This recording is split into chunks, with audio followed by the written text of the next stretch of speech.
Legionellosis, the chain of causation, is made up of a number of steps that explains how people contract the disease.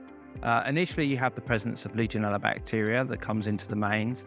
Then you have conditions for growth, then transmission of normally creation of an aerosol, and then the exposure of susceptible individuals. And those links in the chain lead to cases of Legionellosis, either Legionnaires' disease or Pontiac fever.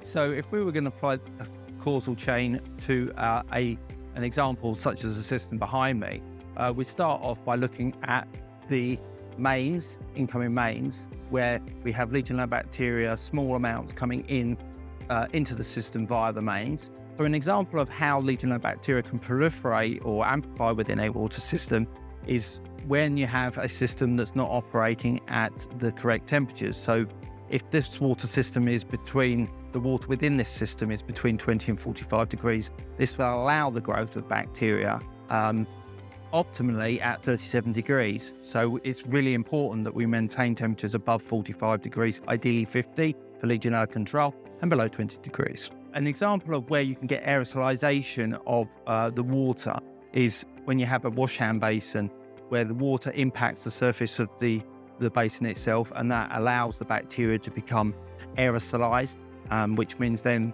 obviously an individual next to that outlet can actually breathe it in. Once the Legionella bacteria has been aerosolized along with the water spray, that Legionella can be then breathed in.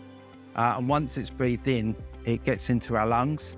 And then what happens is the Legionella bacteria will be consumed by what are known as alveolar macrophages. And these bacteria, because they are parasitic, take advantage of that fact.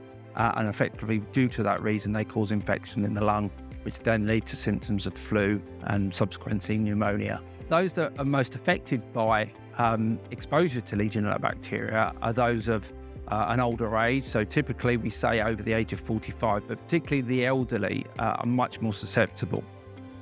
People with underlying health conditions, such as cancer, diabetes, heart disease, those with any other respiratory condition, such as asthma or COPD, those people that are alcoholics or drug users, particularly those drug users that take drugs that suppress the immune system, can be vulnerable to exposure to Legionella bacteria through an aerosol when they breathe that into their lungs.